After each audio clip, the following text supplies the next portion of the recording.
जय श्री कृष्ण भक्तों। श्रीमद् भागवत महापुराण की भाव यात्रा एकादश स्कंद के सप्तम अध्याय तक आ पहुंची है। इस अध्याय में भगवान श्री कृष्ण के द्वारा उद्धव जी को अवधूत उपाख्यान के माध्यम से जो शिक्षा प्रदान की है उसकी चर्चा की गई है। भगवान कहते हैं कि हे उद्धव, तुमने मुझसे जो कुछ कहा है मैं वही करना चाहता हूँ।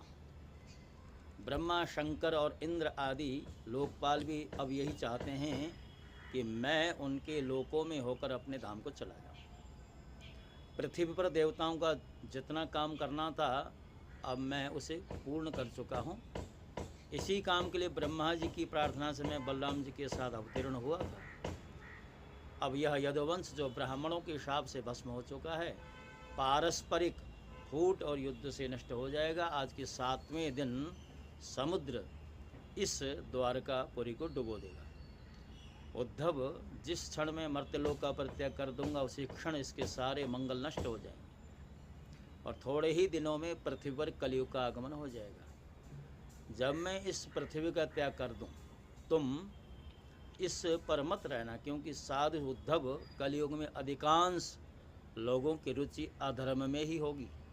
अब तुम अपने आत्मीय स्वजन और बंधु बांधवों का स्नेह संबंध छोड़ दो और अनन्य प्रेम से मुझ में अपना मन लगाकर समदृष्टि से पृथ्वी में स्वच्छंद विचरण करो। इस जगत में जो कुछ मन से सोचा जाता है, वाणी से कहा जाता है, नेत्रों से देखा जाता है और श्रवण आदि इंद्रियों से अनुभव किया जाता है, वह सब नाशवान है, सपने की तरह मन का विलास है, इसलिए माया मात्र है, मिथ्या है, ऐसा समझो।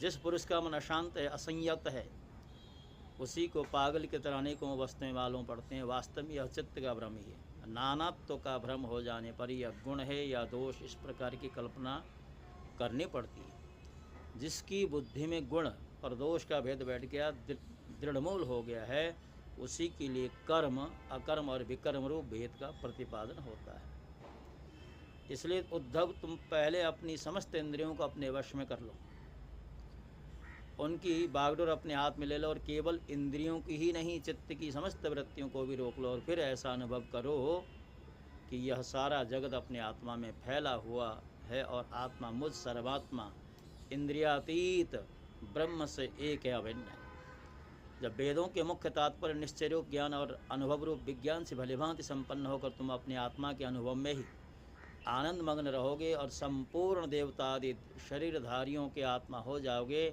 इसलिए किसी भी विघ्न से तुम पीड़ित नहीं हो सको, क्योंकि उन